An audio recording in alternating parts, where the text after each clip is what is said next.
everyone, welcome back to a new video. Today I'm going to be making a Lord of the Rings book nook. So let's just get right into it.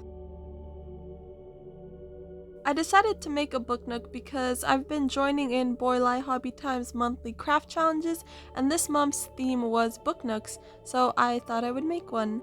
And I decided on a Lord of the Rings book nook because when I think of a book nook, I think of like a portal to a book, basically. Like you see a scene from a book or like a magical world that you just want to go into. So I thought it would be cool to make something super magical, and what's more magical than Lord of the Rings? And I also have this really pretty copy of Lord of the Rings. It's all 3 books in one, and it's just a really beautiful book. So it helped inspire me.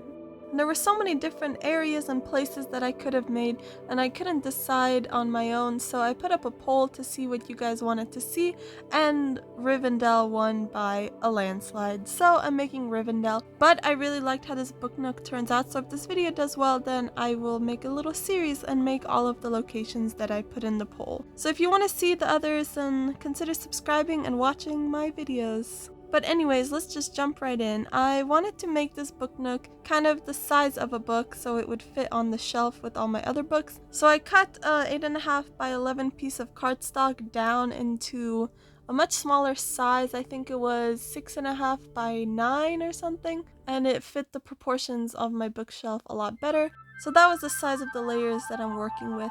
I also found this really pretty drawing of Rivendell, and this will be my main reference photo for this lightbox. First things first was planning out what goes on what layer. I wanted to split up all the buildings of Rivendell onto different layers so there's lots of depth. So I just planned out where everything went. I drew out the bridge, drew out all the buildings, the little rivers, the waterfalls, everything. And I love Rivendell. It's such a magical and beautiful place with all of those waterfalls and trees. And it's just a really beautiful, magical place. So I thought it would work perfectly for this lightbox. It doesn't look like much now, I'm just cutting out the basic silhouettes and I will go in with details later, but I basically go through, cut out every single layer. I cut out where the waterfalls are because I really want the water to like shine and glisten and really pop. So I'm cutting out everywhere where the water will flow, like the little waterfalls, and then I'm going to cover those holes with tracing paper and they will be really bright and they'll look good.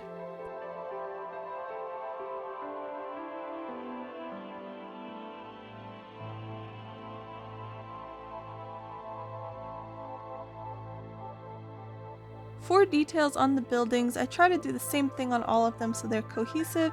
Basically, I cut out any window that I see and I will cover that with sketching paper to make it lighter, and then it makes the space around the windows darker. I cut lines basically along every line that I drew in, but making sure they don't cut through so I don't cut anything out.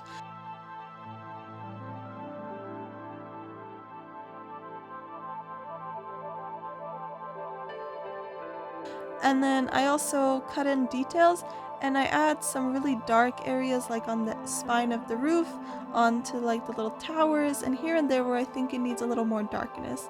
So I go and I do this on every single building, just going along.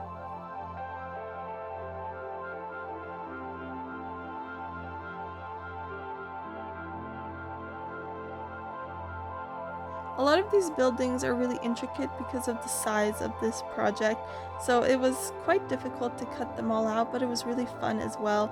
It's been a while since I had a really challenging project, and this was one of them, and I just really had fun with it. It was nice, I loved the details, and everything just went pretty well.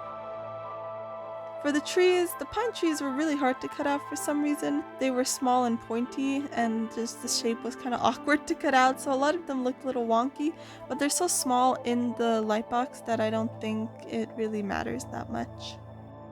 I made the very front layer a foreground layer. I've made the trees way bigger on this so it shows some more depth.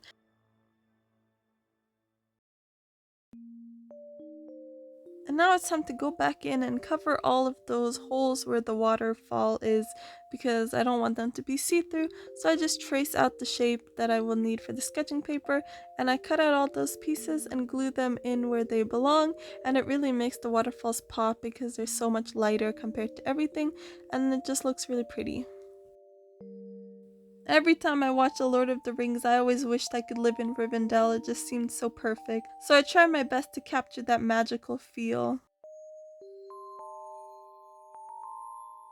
Then for a few finishing touches, I added these little rock shapes into the waterfall so it looks like the water is flowing over different rocks. And I cut in the rock texture onto the rock walls of the cliffs, and I would have added more details, but again, I was on a time crunch, so I couldn't. This is the best I could do, but I do think it looks nice and it added a little extra detail. And of course, I couldn't forget drawing the Fellowship crossing the bridge with Gandalf in the front.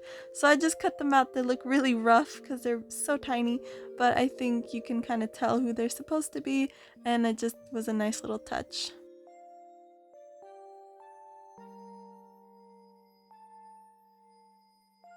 I wanted to cover that gaping hole in the background, so I made the sky, cut out more of that tracing paper, and just glued a few clouds in, and it was really simple. Glued it onto the back layer, and all the layers are done. And here are all of my layers done, and now I can start assembling. I cut 1/2-inch strips out of foam board that are the right length, and I layer up this book nook. And then I have to make this little box that the book nook will go into. So I cut out the shape of the sides of the box and the front and the back onto this really thick cardboard that I got from Hobby Lobby that has a beautiful color on one side and it's white on the other. And I copied the sides of my box onto this piece and cut them all out, and then I could peel off the top layer of color, and I will use these to wrap the corners where the walls meet so the box doesn't look too ugly. I cut out this front piece that will kind of frame the box nicely and create like a little viewing portal to look through. And it was really hard to cut out because it's so thick, but I ended up managing and it worked pretty well. I then realized that I wanted this box to be kind of purple. And as you can see, this cardboard is not very purple. So I just took some pink watercolor paint and I went over all of these panels. And it kind of gave this purpley hue to the blue. And I liked how that looked, so I basically just let that dry, and then I glued those little thin parts around the corners. And as you can see, I'm putting in the sides of the box like this and folding it up to make sure that they fit nicely. And it's pretty simple, I just glue them all together with that. It reminds me of like a book binding. You do the similar with the covers of the books and the spine, so it's a similar technique. I actually ran out of material to make the back side, but I will go back and do that once I go to Hobby Lobby and get more of this material, so yeah. Here I'm putting it into the box that I made. It's not the prettiest box, but it works for now, and I will make it better later. And here are the LED strips that I'm going to put in the back, so I just kind of placed them in there to show you, and yeah. Here it is on my bookshelf. I try to find some pretty books to put around it, and I really like how it looks. It'll look even better with the lights on. And here it is all done. I'm super proud of it. It looks so whimsical and magical. I love the color of the box, and I really like the way the waterfalls fall in the background, and it just looks really nice. I tried out a purple light, a blue light, a green light, and ultimately I do like the green and the purple the best, so yeah. But let me know if you enjoyed this video. If you would like to see more, consider subscribing, and I will see you next time. Bye!